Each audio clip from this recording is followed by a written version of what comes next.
Good morning students, welcome back to Hindi class. यहाँ last हमने पद पढ़ा था।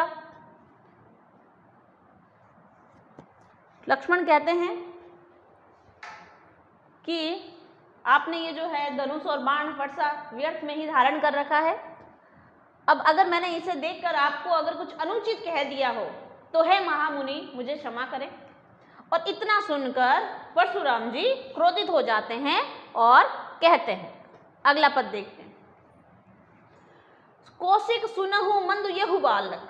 अब यहाँ पर परशुराम जी बहुत क्रोधित हो जाते हैं और लक्ष्मण से न कहकर विश्वामित्र से कहते हैं। यहाँ पर इन शब्दों को पूछा जाता है कि विश्वामित्र का उपनाम क्या आया है यहाँ, तो यहाँ पर कौशिक जो है वो विश्वामित्र जी का उपनाम है। ठीक है, कौशिक। कौशिक सुनहु मंद यहु बालक, के हे कौशिक है विश्वामित्र सुनो, मंद यहु बालक, यह बालक मंद बुद्धि का है। यह बालक क्या है? मंद बुद्धि का है। क्यों है? कुटिल कालकु कालवश निज कुल घालकु। ये जो बालक है ये मंद बुद्धि का है, इसको बोलने की अभी समझ नहीं है। ये कुटिल है, ये क्या है? चालाक है। ये कालवश है, ये काल के वश में हो गया है। निज कुल घालकु, घालकु यानी घातक, अपने निज यानी अपने कुल का ये घातक है। अपने कुल का घातक है यानी मैं इसका वध कर दूंगा, ये अपने कुल का जो है नाश करवाने वाला है।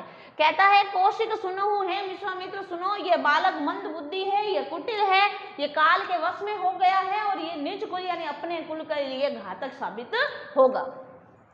भानुवंश, भानुवंश कौन सा है? सूर्यवंश, जो जिसे रघुवंश कहते हैं। तो सूर्यवंश, भानुवंश राकेश कलंकु, ये लक्ष्मण जो है ये भानुवंश सूर्यवंश के राकेश यानी चंद्रमा पर एक दाग के समान है, एक कलंक है।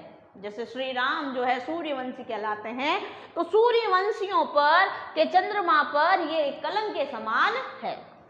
निपट निरंकुश अबुद्धू असंकु, चार चीजें ये निपट निरंकुश, निपट है यानी चालाक है, निरंकुश, निरंकुश यानी इसका स्वयं पर अंकुश नहीं है, अबुद्धू है बुद्धिहीन है, अशंकु है शंका रहित है यानी इसको शंका नहीं है, इसको मन में डर नहीं है, भय नहीं है। तो ये निपट है, निरंकुश है, अबुद्धू है, अशंकु है। काल कौलु होई क्षण माही, काल कौलु यानी कौलु होता है ग्रास, ग्रास एक और यानी काल के वश में, काल कौलु यानी काल का ग्रास बन जाएगा। क्षण माही यानी एक पल में, एक पल में ये काल का ग्रास बन जाएगा। कहो पुकारी खोरी नहीं मोही, यहाँ पर खोरी, खोरी यानी दोष, यानी ये काल कौलु ये काल के वश में हो जाएगा क्षण भर में। मैं पुकार के कहता हूँ, कहो पुकारी, मैं ये पुकार कर कह रहा हूँ, खोरी न मोही नहीं, फिर मुझे कोई दोष मत देना। क्या कहते हैं परशुराम जी कि ये बालक है विश्वामित्र जी सुनो, ये बालक जो है वो अबुद्धू है, निरंकुश है, ये शंकाहीन है, इसमें डर नहीं है और ये बालक एक क्षण में जो है मृत्यु को प्राप्त हो जाएगा। और ये मैं इस पूरी सभा में पुकार के कहता हूँ, फिर मुझे कोई दोष मत देना। आगे देखो, तुम हटको जो चाहू उबारो, हटको यानी हटा लो, किसे? लक्ष्मण को। जो चाहू उबारो, उबारो यानी अगर इसे बचाना चाहते हो, अगर तुम इसे बचाना चाहते हो तो इसे यहां से क्या कर लो? हटा लो। अगर इसे बचाना चाहते हो तो हटको यानी सभा से हटा लो। कही प्रताप बल रोसु हमारा, यानी हे विश्वामित्र जी इसे कहो, इसे बताओ। क्या बताओ? मेरे प्रताप के बारे में, मेरी वीरता के बारे में, मेरे बल के बारे में, और रोसु यानी मेरे क्रोध के बारे में। हे विश्वामित्र जी अगर तुम इसे बचाना चाहते हो तो इसे यहाँ से हटा लो। क्या बताकर? कि इसे मेरी वीरता, इसे मेरा बल और इसे मेरे क्रोध के बारे में बताकर यहाँ से हटा लो अगर आप इसे बचाना चाहते हो। अब इतना सुनकर विश्वामित्र से कह रहे हैं, लेकिन इतना सुनकर यहाँ पर फिर लक्ष्मण जो है मुस्कुराते हैं। फिर व्यंग्य उक्ति में लक्ष्मण यहाँ पर वो क्या कहते हैं, अग्नि घी में, ये अग्नि में घी डालने का काम यहाँ कर रहे हैं। घी डालते हैं तो क्या होती है? हवन की अग्नि और अधिक भड़कती है। तो यहाँ पर अग्नि भड़काने का काम कर रहे हैं लक्ष्मण जी। क्या कह रहे हैं कि लखन कहूँ मुनि सुजस तुम्हारा, हे मुनि आपके सुयश के बारे में, आपकी चारों तरफ क्या चर्चा है उसके बारे में। मतलब यहाँ कह रहा है ना कि विश्वामित्र जी आप इन्हें जो है मेरे प्रताप के बारे में, मेरे बल के बारे में, मेरे क्रोध के बारे में बताओ और इसे यहाँ से हटा लो। तो क्या कह रहा है कि हे मुनि आपके यश का वर्णन तुम्ही अछत को बरने पारा, तुम्ही अछत यानी तुमसे अच्छा, तुमसे अच्छा को बरने पारा, बरने यानी वर्णन, पारा यानी कर, ठीक है, करना। तो कह रहा है लखन कहूँ मुनि सुजस तुम्हारा, हे लक्ष्मण, लक्ष्मण कहता है हे परशुराम जी आपके सुयश के बारे में, आपकी वीरता के गुणगान के बारे में तुम्ही अछत को बरने पारा, यानी आपसे अच्छा वर्णन और कौन कर पाएगा। आप विश्वामित्र जी से कह रहे हैं कि मेरे प्रताप के बारे में, मेरे बल के बारे में इसे बताओ, पर आपसे अच्छा वर्णन और कौन कर पाएगा। पिछले 4 पदों से तो आप क्या कर रहे हैं, वर्णन ही तो कर रहे हैं कि मैंने ऐसा किया है, मैंने ये किया, मैंने इसको मारा, मैंने इसको मारा, ठीक है, तो ये क्या है, वर्णन ही तो है। तो है परशुराम जी आपसे अच्छा आपके यश का वर्णन कौन करेगा। अपने मुंह तुम आप नहीं कर रही, तुमने अपने मुंह से अपने करनी यानी अपने कार्यों को, तुमने अपने मुंह से अपने कार्यों को बार अनेक यानी अनेक बार, भांति बहुवर्णी, बहु यानी अलग अलग तरीके से, अलग अलग तरीके से आपने अपने कार्यों का तो वर्णन कर दिया। अब क्या बचा जो आप कह रहे हो कि आप इसे बता दो, यानी आपका वर्णन आपसे अच्छा कौन बता पाएगा। और आपके वर्णन के बारे में आपने अपने मुंह से बहुत बार अलग अलग तरीकों से आपका अपना वर्णन कर दिया है।